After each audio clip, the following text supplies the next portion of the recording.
Anyway, Margaret Thatcher has passed away, and that will be the first thing we get into when we come back from the break. I've got some audio sound bites from Lady Thatcher.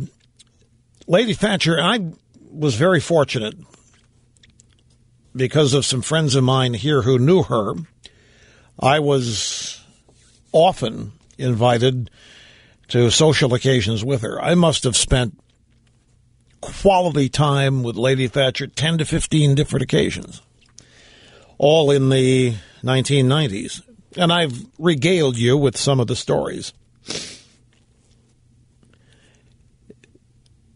In every one of those instances, every one, she was identically the same. She was purely formal and sophisticated.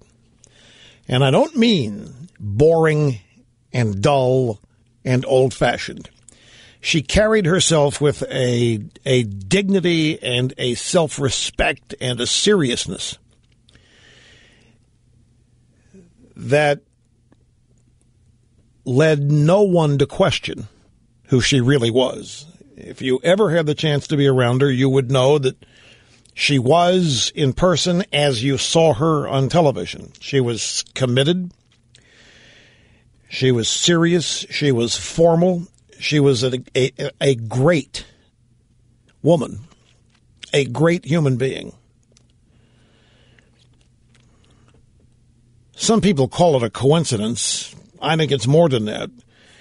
At the same time in the world, we had Ronald Reagan, Pope John Paul II, and Margaret Thatcher.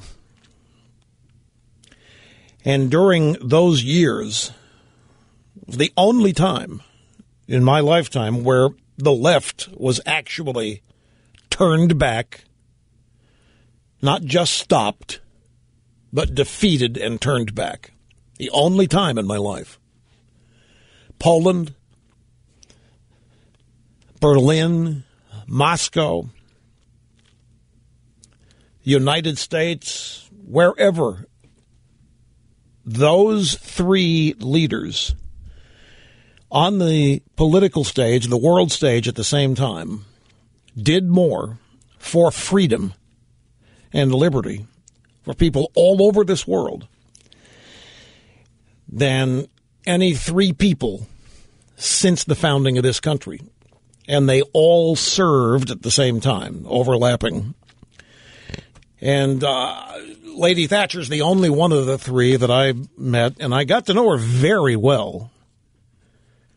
But I must take a brief time out here. Sets up what comes next. Don't go away. El Rushbo and the EIB Network after this. A little trivia question. Anybody out there know who it was that decided to call Margaret Thatcher the Iron Lady? Any idea who it was? It was not Neil Kinnock, and therefore not Joe Biden. It was not a British politician. It was not an American politician. It was no one in the media, at least in the Western media. It was the Soviet news agency TASS that called her, that dubbed Margaret Thatcher the Iron Lady. And the West's drive-by media gleefully picked up on that. TASS did not mean it to be a compliment. Neither did the American drive-by media, but of course it turned out to be one. So Margaret Thatcher she reminds me of my grandfather. My grandfather was serious all the time. Wore a jacket and tie every day of the year. Saturday, Sunday, no matter what, because he worked every day. Lady Thatcher was serious. She was funny, but she was serious. Everything mattered. One of the many things she said that I've never forgotten, and there were a lot of them, but this one has always stuck with me. Consensus is the absence of leadership. Consensus is now the objective in this country. To her, it meant no leadership.